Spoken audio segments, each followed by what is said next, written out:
Hey everyone, and welcome back. In this video, I'm going to show you how to fix the invalid request parameters are invalid. Error is step by step. All right, so without further ado, let's get started. All right, so first of all, you need to do is to clear the app cache. Go to your phone settings, find the app that's showing the error, and tap on storage.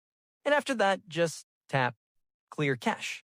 This removes any corrupted or outdated files that might be causing the problem. And another thing is you need to update the app. Head over to your Apple App Store or Google Play Store and check if there's an update available. Sometimes this error happens because you are using an older version of the app. And another thing is restart the app. Close the app completely and open it again. A quick restart can reset background process and fix the small glitches. And you can also check your internet connection to see if the issue is related to your connection. A weak or unstable connection can also cause this kind of error. And finally, check for server issue. If the problem is still happening, it might be on the app side. Search online or check social media to see if the other are reporting the same issue. If so, just wait for the server to come back up.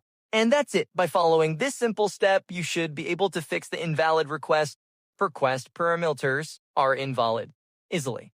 All right, thanks for watching.